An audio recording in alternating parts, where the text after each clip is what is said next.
Hello there everyone, Ash and Flash here, and welcome on into my spoiler review for What If Season 3. If you're unfamiliar with how these videos work, we talk about non-spoilers, then spoilers, and jump into LEGO talk, and just talk about some of the things that LEGO could have, and maybe should have done. But anyways, let's go ahead and let's go with non-spoilers. So non-spoilers, I really loved the first season. I just loved the concept of it. I thought it was really fresh, and so much so that it was releasing week after week, and I reviewed every single episode separately. And then for season 2, they released them daily, which was a lot of fun, just sort of going towards Christmas and everything. I love the Christmas episode and all that. That was fun.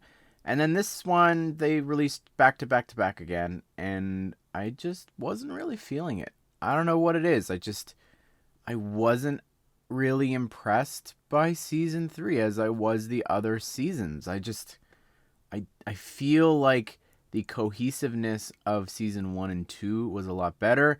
Like even the stories they told this season, I'm struggling to think of memorable moments and episodes that I'm like, man, I'm so glad the show existed. But I don't know. We will break it down episode by episode. So I guess we'll start with the first one. And it just didn't really land for me. This was, what if the Hulk fought the Mech Avengers?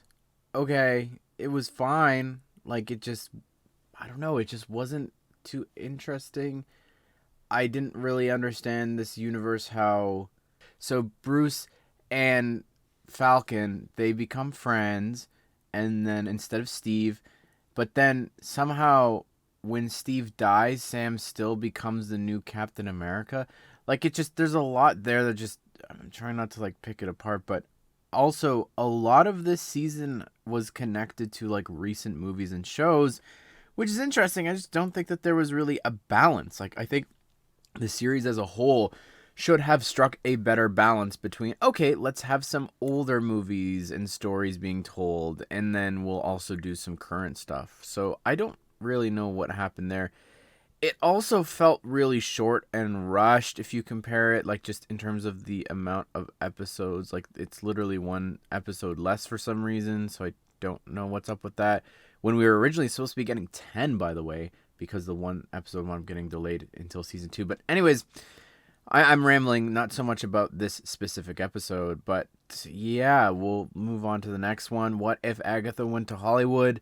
I really don't like the Eternals, so this was not a movie for me. And then just Agatha is really hit and miss for me, and this was more of the cringe side of Agatha, so I wasn't the biggest fan of that, and just the dancing numbers, the musical numbers, and I don't know, I just didn't really care. It's the Eternals, literally my least favorite MCU anything, and it's just not for me this episode.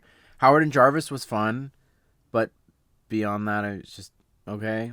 What if the Red Guardian stopped the Winter Soldier? I feel like this was definitely one of the more unique ideas in terms of preventing the Starks from being killed. I wish that they explored this universe a little more. All of a sudden Obadiah Stane was there. It just doesn't really make sense. And then Red Guardian, somehow young, was there in 2012, 2011 in the Avengers. So I don't know what's up with that. It just, yeah, that I didn't understand that. And Iron Man was there. So just the events of that world could have been more interesting, I think, than what we got.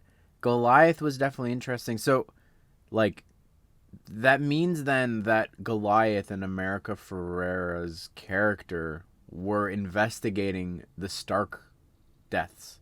So it's neat, I guess. This one, What If Howard the Duck Got Hitched? Surprisingly, one of my favorites, only because I loved seeing all of these different characters here. That was really surprising to me. I didn't expect to see just all of those original MCU villains of Caecilius, Malekith, and just everyone all fighting over the stupid egg, which was kind of funny. I did enjoy Howard the Duck and Darcy. She was more tolerable here than I think in some other places she's been. But overall, it was just a fun episode, which I think is what a lot of these probably should have been. That's just my opinion. Next, we have, what if the Emergence destroyed the Earth? This is another one that I'm okay, conceptually, I love this.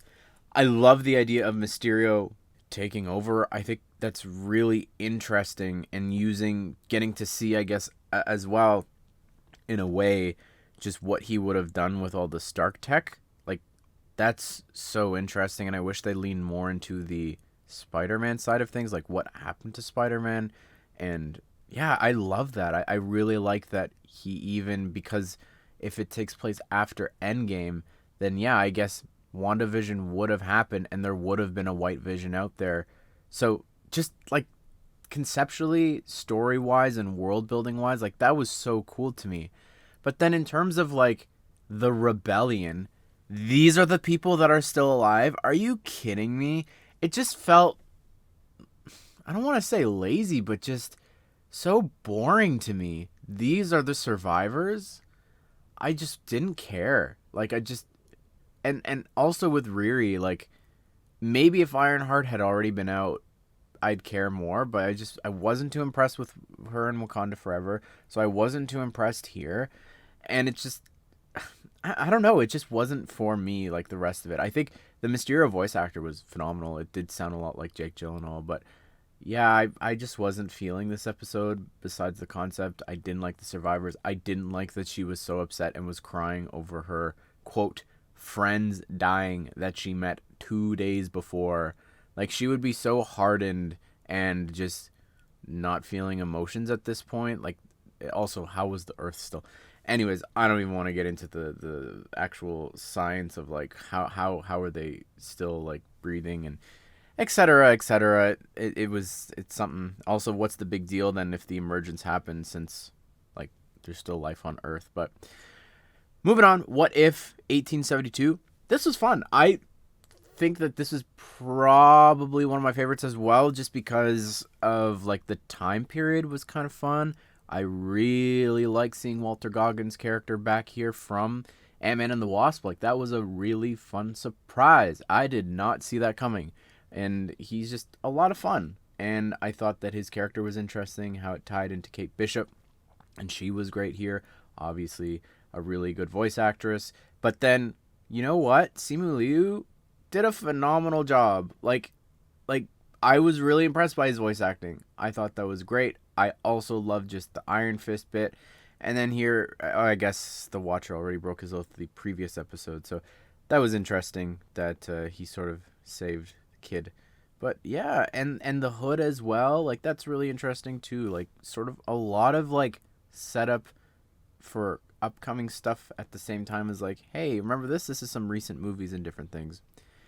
And then this to me is where I just stopped really caring. What if the Watcher disappeared? I didn't care for this episode. Like, it just, I think that it just felt very forced, and all of a sudden, all right, we're wrapping things up and here's what's happening.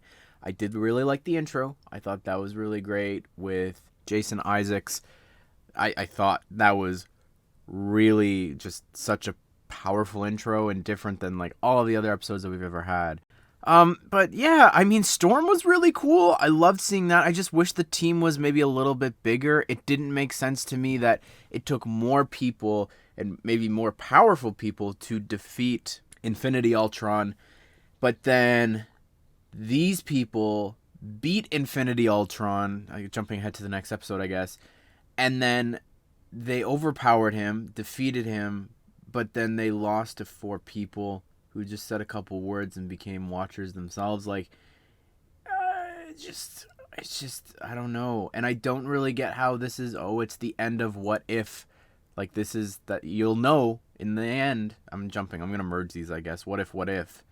Like, I don't really get how this is the end of it.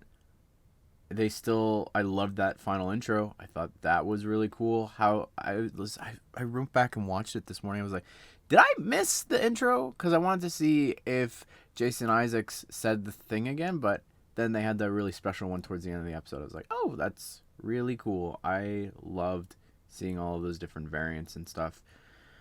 I thought that fight was really cool. Like, genuinely, visually, I think was great. And seeing Kahori back as well, I really do like her character. Birdie, it doesn't make any sense to me whatsoever what's going on here.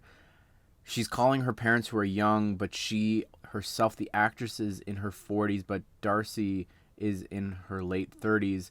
So, okay, egg powers. I don't know, but it was something for sure.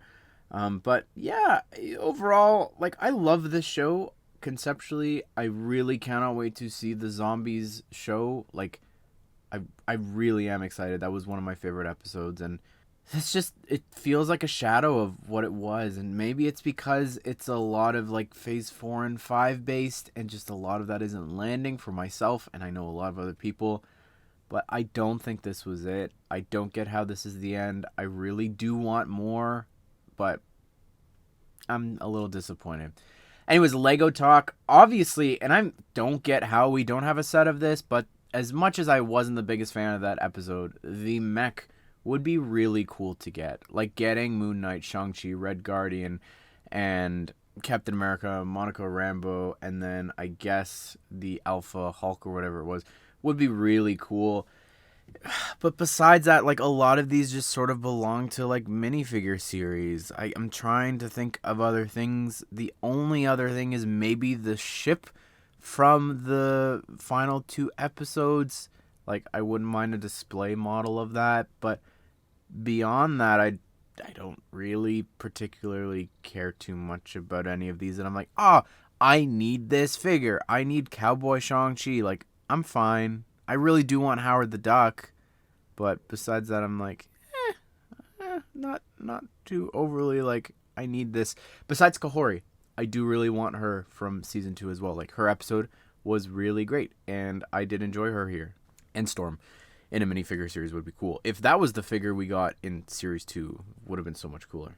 Anyways, everyone, what do you think of What If? Did you like season 3? Do you have a favorite episode? Does it beat out any of the ones from season 1 and 2? Because I don't think any of these come close to the other seasons, personally, for me.